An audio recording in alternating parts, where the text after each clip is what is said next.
Good morning, I'm Maddie Jansen, and this is the podcast of 17 News at Sunrise. It's everything you need to know to start your day in about 15 minutes.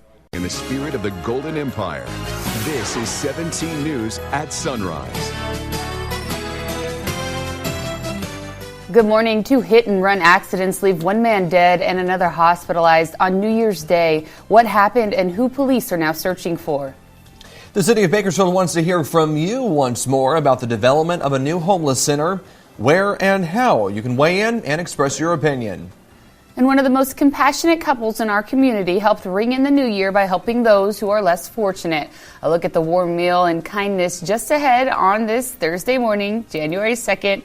2020. Good morning. Glad to have you with us. I'm Tabitha Mills in for Maddie Jansen alongside Alex Fisher. Happy New Year. Happy New Year. The holidays are over. I think a lot of people are starting off the new year, the new decade, with a bunch of different resolutions. And we're also starting off this new year and the new decade with very pleasant weather, Kev. Yeah, we're looking at some great weather the next 7 days. We'll see an influx of cloud cover, but no rain in our forecast. And the one thing we're also seeing this morning is a little patchy fog. There was some as I was driving in, but visibility in Bakersfield still good at 9 miles. You might run into some of that low cloud cover heading over the 58. And then areas to the north, we've got a little bit of fog, but the thickest of it is up near Merced, where there is zero visibility at this time. Let's take a look at the temperature. 42 degrees in Bakersfield, a light northeast wind at 5. And as we take a look at the day here, we should be looking at a little patchy fog by 7 a.m. Upper 50s expected this afternoon with a light wind. And then for the mountains right now, 36 degrees. Conditions are ripe to see some of that fog. You have a northwest wind right now at 13. You can see visibility at 2 miles at the airport in Tehachapi. And we take a look at the day, starting out with some patchy fog, and then we're looking at the 40s as we progress into the afternoon. We'll talk much more about your forecast in just a bit, but first, let's see how the morning commute's going. We'll send that over to Alex. All right, Kev, thanks so much. Taking you outside for the first time this morning to the 99 at Airport Drive, and as you can see, it's looking pretty good on that side of town, and everything else around the county looking great to start off your Thursday morning. We'll have another check of your commute coming up in about 15 minutes. And we begin with California shaking in the new year. 2 quakes rattled northern and southern California and was felt by thousands. The latest was a magnitude 4.0 earthquake that shook southern California. The epicenter was near Oxnard. It happened just after 2 a.m. and about 3 hours later, a 3.9 quake rattled the Bay Area. Although both of these quakes are relatively small, the USGS says the shaking was strong enough for dishes to rattle or pictures or light fixtures to swing.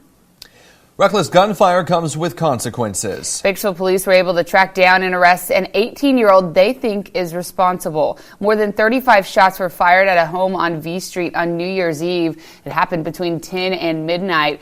ShotSpotter technology helped police locate the home. Yesterday, they returned with a warrant and detained several people, including 18-year-old Ramon Toro. Toro was arrested for reckless discharge of a firearm. Officers also collected 2 guns from the home. An investigation is still ongoing.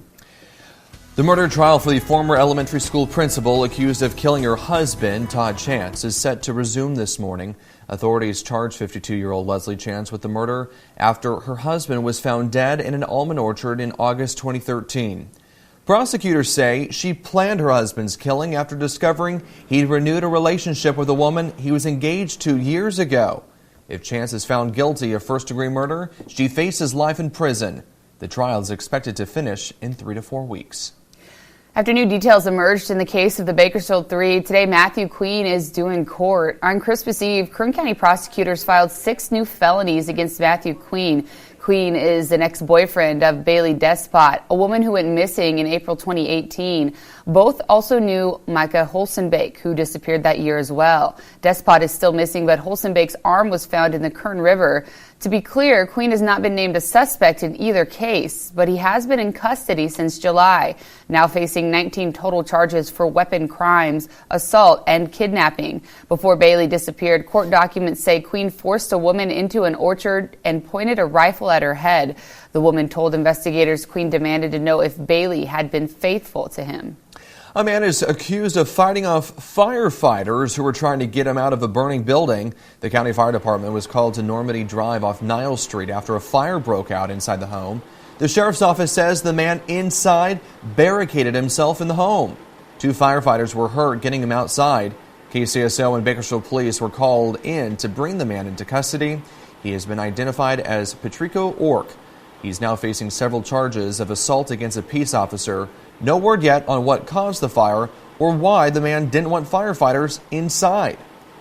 5:04 now. 2 hit-and-run accidents leave one man dead and another hospitalized. One fatal collision happened on Oriole Street and Parker Avenue in southwest Bakersfield just after 1 a.m. on New Year's Day. According to police, a man was walking in the street when a car hit him. He died of his injuries a short time later at a local hospital. The coroner identified the victim yesterday morning as 54-year-old Kirk Parrish.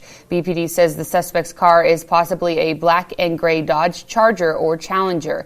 Anyone with information that could help investigators is urged to call BPD at 327-7111.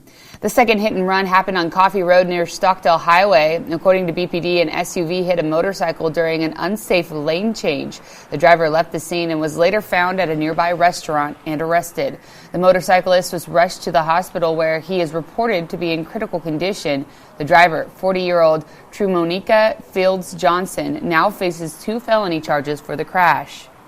Homelessness in Kern County is an issue we continue to follow very closely here at KGET. The city of Bakersfield wants to hear from you once more about the development of a new homeless center. Their next public meeting is coming up next week. The public forum will be held on January 7th at 6 p.m. To weigh in and express your opinion, head to Mechanics Bank Arena. A nonprofit group is asking for help to give the homeless a potentially life-saving drug. Broken Chains is a nationwide nonprofit made up of motorcyclists. The group told 17 News that they have given out 1,800 doses of Narcan in Kern County.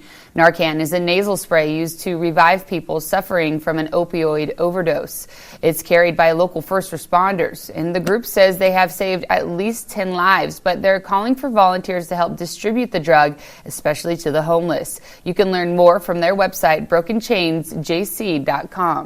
Just a reminder, Kern County's homeless count is coming up in about 3 weeks. During the point-in-time count, hundreds of volunteers will be sent all over Kern County to get an estimate of how many people live without shelter. The count is happening January 24th, starting at 3:30 in the morning. To learn more about how to sign up, just visit our website, kget.com.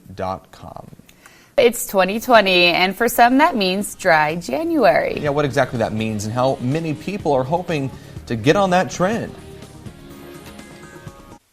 Working in the spirit of the Golden Empire, this is 17 News with Maddie Jansen, Alex Fisher, and Kevin Charette with your Pinpoint Doppler forecast. This is 17 News at Sunrise. Welcome back. They are regarded as one of the most compassionate couples in the healthcare community here in Kern County. Yeah, yesterday Dr. Ravi Patel and his wife Naina offered a catered hot holiday meal for those in need.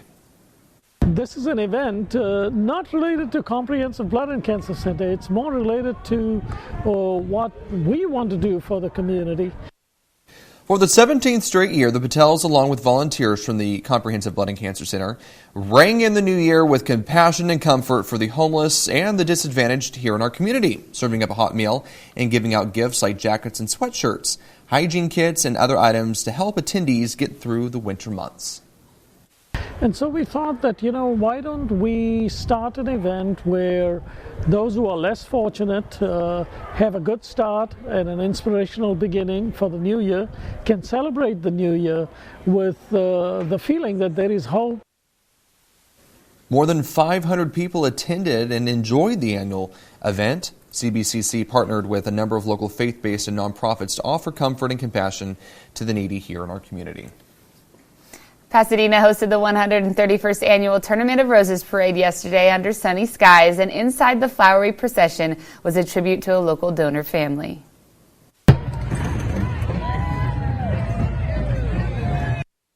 This was the Donate Life float at the parade. The theme was the light in the darkness, and you can see the float was designed to look like burning oil lamps with the portraits of more than 70 organ donors featured prominently. Thanks to the local nonprofit JJ's Legacy, one of those portraits shows 8-year-old Nathan Street. JJ's Legacy shared photos of his portrait on Facebook. Street was a Bakersfield child who died in 2015 from a brain tumor.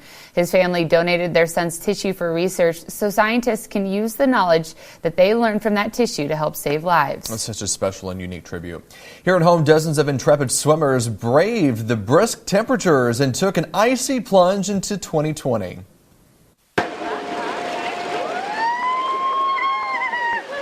The annual Polar Bear Plunge happened at McMurtry Aquatic Center. People lined up to slide down into the chili pool to celebrate the new year. The first one down to the slide was Debbie Procille, who says everyone should give it a try. It didn't feel cold till I started swimming the 25 yards, and then it was colder than when I go scuba diving. Life's too short, so I got to experience new things. Debbie says this is her first plunge in Bakersfield, but she also dove off a cliff at La Jolla Cove last year, so she has the experience. Luckily, everyone warmed up with the hot cocoa after their dip. It's a little chilly for me. Compassion Quarter will have its first fundraiser of the new year next week. We're teaming up with the Alzheimer's Disease Association of Kern County for its annual Cinnamon Roll Drive. You're watching video from last year's drive. Last year, the association sold out before 11 a.m., raising more than $25,000 for programs that support local families whose loved ones are living with Alzheimer's. It's happening across the street from our station on 21st and L Street. The sale starts at 6 a.m., and the rolls will keep coming out till they sell out. For $10, you can purchase an 8-pack of Hodel's famous cinnamon rolls, and the association says buying one tin will provide an hour of care for someone who is living with Alzheimer's disease. You can pre-order by texting Hodel's to 41444. A better way to kick off the new year than by hitting the gym. How you can save on gym memberships and more with your New Year's resolutions. That's just ahead. KGET Business Watch is brought to you by Grapevine MSP Technology Services, the Valley's leading IT service provider. Welcome back. If getting fit is one of your 2020 resolutions, January is the best time to save on a gym membership typically. That's because health clubs are offering promotions and deals to win over the New Year's resolution crowd. Meredith Wood has some tips to save on fitness centers, studios, and classes. Getting fit this year can be expensive, but if you're committed to getting into shape in 2020, experts say you don't have to overspend, just choose wisely. A gym that is not hoping that you don't come and keep paying, but hoping that you come all the time, and if you don't, we'll figure out a way to make it work. Consumer Reports has these tips to help you pay less. Number 1, sign up for a trial run. Most clubs offer free trial passes, so take some classes, try out the gym's equipment, locker room, and see if you like the community. Number 2, research prices and search for deals online. Discount websites usually have major deals on fitness classes, trainers, and local gyms. Somewhere that gives you an opportunity to try them out for free, and then doesn't offer you any kind of contracts. Experts say this forces gyms to work hard to keep you coming back. Number 3, negotiate a deal. Consumer Reports suggest you go straight to the gym's manager instead of a salesperson. They may be more likely to work out a better membership price. And most gym owners they're in this because they want to help people. For Consumer Watch, I'm Meredith Wood. And if you drink a little too much drinking in the new year, you might want to consider taking part in a new trend. It's called Dry January. According to a published report by YouGov, 1 in 5 Americans participated in Dry January last year. That's when you stop drinking for the entire month. And some businesses are already capitalizing on the trend. Hilton Hotels and Resorts will offer new off-menu zero-proof cocktails in addition to traditional cocktail options. Hilton teamed up with wellness expert and master mixologist Elliot Clark to come up with the new mocktails that have everything but the alcohol. 2019 belonged to Apple in terms of tech sales. According to Wedbush Securities, the company's iPhone was the best-selling tech product of the year. That's even with 15 million fewer units moved than 200 million iPhones Apple sold in 2018. Wedbush attributes that dip to the September release of the iPhone 11 models. Before they came out, the top-selling iPhone was the lowest-priced 10R model from 2018. iPhone sales still managed to dwarf the 30 million Galaxy S line phones consumers snagged from Samsung. Apple also took the number 2 slot for 2019 with an estimated 65 million pairs of AirPods. Amazon claimed the number 3 spot with its Echo line of speakers.